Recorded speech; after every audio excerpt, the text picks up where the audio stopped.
నమస్తే అండి. చాలా విషాదకరం తిరుమలలో నిన్న జరిగిన ఘటన. అది దానికి సంబంధించి ఒక 6 చనిపోవడం, దాదాపు 29-30 మంది ఆసుపత్రి పాలు కావడం.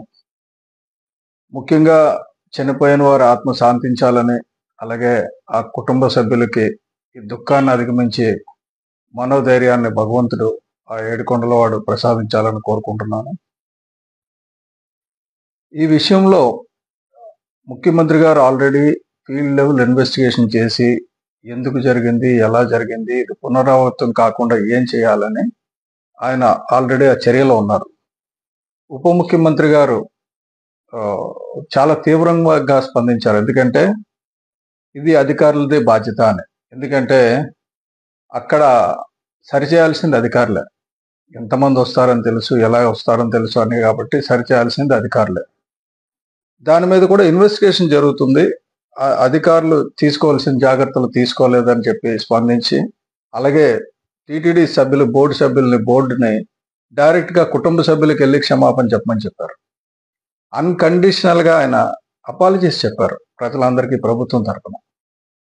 అయితే ఇదంతా ఒక ఎత్తు అయితే, నిన్నటి నుంచి అంటే ఇప్పుడు తెల్లవారుజాము నుంచి రోజా సెల్వమణి గారు, అలాగే మన అంబటి రాంబాబు గారు, ఇలాంటి వాళ్ళందరూ కూడా పైకి వచ్చి మాట్లాడుతున్నారు, ఏదేదో మాట్లాడుతున్నారు. అంటే అవకాశం చూసుకొని ఏదో ఒక రాళ్ళు వేయాలనే తప్ప కన్స్ట్రక్టివ్ సలహాలు కానీ, కన్స్ట్రక్టివ్ సూచనలు కానీ లేదు.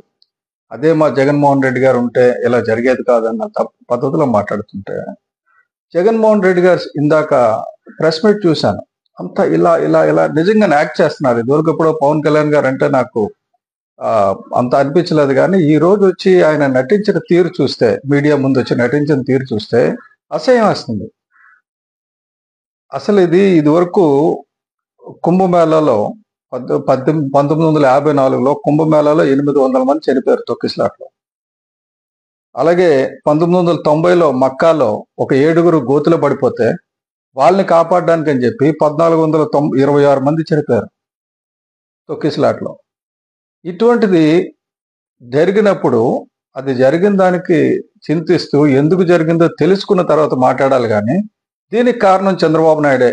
చంద్రబాబు నాయుడు చుట్టూ 6, 7, 8 తారీఖుల్లో పోలీసులందరినీ తిప్పుకున్నారు. ఇది చెప్పిన మాజీ ముఖ్యమంత్రికి ప్రధానమంత్రి నరేంద్ర మోడీ గారు విశాఖపట్నంలో ఉన్నారని సంగతి తెలియదు. 8వ తారీఖుని ఆ బందోబస్తు గురించి చాలా మంది అక్కడి నుంచి వచ్చి ఉంటారని తెలీదా? కాబట్టి ప్రధానమంత్రి గురించి వెళ్ళారు అన్న మాట మాట్లాడలేకపోయాడు, ధైర్యం లేదు జగన్మోహన్ రెడ్డికి. కానీ ఈయన వెనకాల తిరిగారు 8వ తారీఖు వరకు, 8వ తారీఖు మధ్యాహ్నం వరకు అని చెప్తున్నారు. ఏం మీరు ముఖ్యమంత్రిగా ఉన్నప్పుడు మీ వెనకాతల ముఖ్యమంత్రి ఎక్కడ ఉంటే అక్కడ బలగం అంతా ఉండాలి, అది పద్ధతి.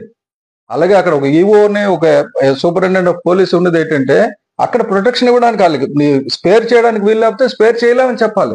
తర్వాత టికెట్ల కార్యక్రమం వాయిదా వేసుకోవాలి. వచ్చిన వాళ్ళందరినీ ఏదో క్యూ లైన్లో పెట్టాలి. అలా పెట్టినందుకు జరిగిన దానికి అన్కండిషనల్ గా ప్రభుత్వం క్షమాపణ చెప్పింది. ప్రభుత్వం సాకులు చెప్పడంలా ఉప ముఖ్యమంత్రి గారు స్వయంగా చెప్పారు.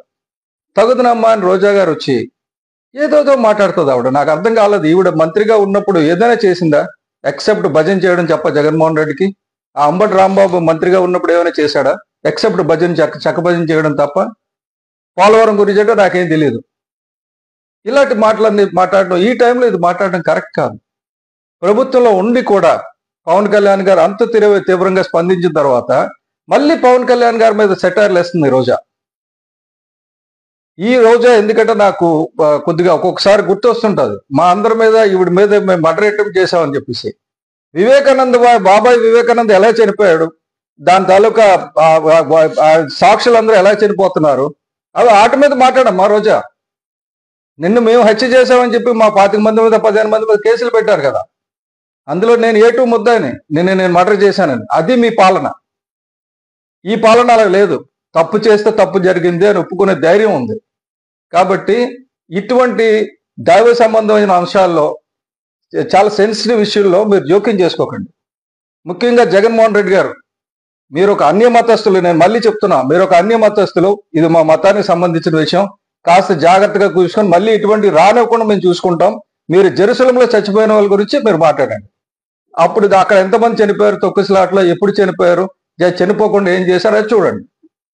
ఎందుకంటే మీరు ముఖ్యమంత్రి బాధ్యతలో లేరు, ప్రతిపక్షంలో కూడా లేరు. నిన్న మోడీ గారు వచ్చి 2,08,000 కోట్లు పెట్టుబడితో ఇక్కడ వస్తే దాని గురించి మీరు నోరిప్పారా? నోరిప్పలా. రాష్ట్రంలో ఉన్న పోలీస్ బందోబస్తు అంతా కూడా నిన్న మోడీ గారి ఫోకస్ మీద ఉంది, అందు గురించి జరిగింది.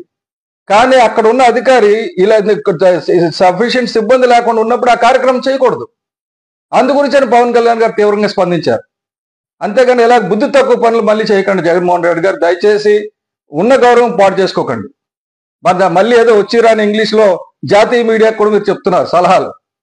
ఏం మోడీ గారి ప్రోగ్రామ్ ముందు 9వ తారీఖుని బందోబస్తు అంతా వెళ్ళిపోయిందని చెప్పలేరు కదా? చెప్పలేకపోయారా మీరు? మీరు టీటీడీ ఈవోలు కాదు సస్పెండ్ చేయాల్సింది చంద్రబాబు నాయుడు. అరే మీరు లక్షల కోట్లు రాష్ట్రాన్ని అప్పుల్లో ముంచేసి ఆ రాష్ట్రాన్ని ఎలా కాపాడాలి, జీతాలు ఎలా ఇవ్వాలని చూస్తుంటే మీరు అప్పు చేసి వెళ్ళిపోయారు. మీరు బాకీలు తీర్చుకొని వదిలేసిన బాకీలు తీర్చాల్సి వస్తుంది.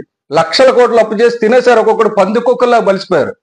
మిమ్మల్ని అందరి నుంచి ఆ ఆస్తులు డబ్బు ఎలాగో రాబట్టుకోవాలి, అది కూడా చేస్తున్నాం. వెయిట్ చేయండి, వెయిట్ అండ్ సీ. అంతేగాని వాళ్ళకి అవకాశం దొరికింది కదా అని గోతిగాడి నెక్కల్లా కాసుకుని కూర్చొని మాట్లాడకండి, అది మంచిది కాదు.